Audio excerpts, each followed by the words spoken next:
50-ൽ പരം വ്യത്യസ്ത ദോശകൾക്ക് പുറമെ കർണാടക മിൽക്ക് ഫെഡറേഷന്റെ പാലും പാലുൽപ്പന്നങ്ങളും ഒരു കുടക്കീഴിൽ ഒരുക്കി വണ്ടൂരിന് പുതിയ രുചി വൈവിധ്യങ്ങൾ സമ്മാനിച്ച നിധി എന്റർപ്രൈസസിന്റെ പ്രത്യേക സംരംഭം നന്ദിനി കഫേ വണ്ടൂർ കാളികാവ് റോഡിൽ പ്രവർത്തനം ആരംഭിച്ചു. വ്യാപാരി വ്യവസായി ഏകോപന സമിതി മലപ്പുറം ജില്ലാ ജനറൽ സെക്രട്ടറി എം കുഞ്ഞുമുഹമ്മദ് ഉദ്ഘാടന കർമ്മം നിർവഹിച്ചു.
മസാല ദോശകൾ, വ്യത്യസ്ത തരത്തിലും രുചിയിലുമുള്ള ദോശകൾ എന്നിവയ്ക്ക് പുറമെ കർണാടക മിൽക്ക് ഫെഡറേഷന്റെ പാൽ, നെയ്യ്, ഏറ്റവും മികച്ച പാലുൽപ്പന്നങ്ങൾ, സ്വീറ്റ് ഐറ്റംസ്, വിവിധ തരം ഐസ്ക്രീമുകൾ എന്നിവയും പുതിയ നന്ദിനി ഔട്ട്ലെറ്റിൽ ലഭിക്കും. KMFന്റെ വ്യത്യസ്ത രുചികളിലുള്ള ക്വാളിറ്റി ഐസ്ക്രീമുകളുടെ വിപുലമായ ശേഖരവും പ്രത്യേകതയാണ്.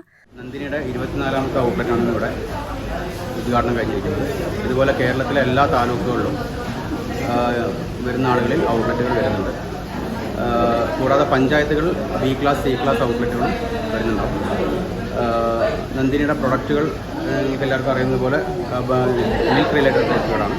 അതായത് ബട്ടർ, ചീസ്, കേട്, പനീർ ഇതായിട്ടുള്ള പ്രൊഡക്റ്റുകളാണ്. ഐസ്ക്രീംസ്, എല്ലാ പ്രൊഡക്റ്റുകളും ഈ ഔട്ട്ലെറ്റുകളും കൂടാതെ ഈ വണ്ടൂർ, നിലമ്പൂർ താലൂക്കുകളുടെ ഇതിലൂടെ ഡിസ്ട്രിബ്യൂഷൻ ഉണ്ടായിരിക്കുന്നതാണ്. ഉദ്ഘാടന ചടങ്ങിനോടനുബന്ധിച്ച് നടത്തിയ ആദ്യ വിൽപ്പന വ്യാപാരി വ്യവസായി ഏകോപന സമിതി യൂണിറ്റ് ട്രഷറർ CK മുജീബ് ഏറ്റുവാങ്ങി. ചടങ്ങിൽ ജില്ലാ joint secretary Sibi Vayalil, Wandoor unit president N Abdul Gafoor, secretary T Yusuf, village officer Kader Shah, KMF consultant M Sandeep, K Krishnakumar, KT Abdullakutty തുടങ്ങിയ പ്രമുഖ വ്യക്തിത്വങ്ങൾ സംബന്ധിച്ചു. കൂടുതൽ വിവരങ്ങൾക്ക് 94 95 233 106 75 58 064 224 എന്ന നമ്പറിൽ ബന്ധപ്പെടാം. Business desk, സഹ്യാനവ്.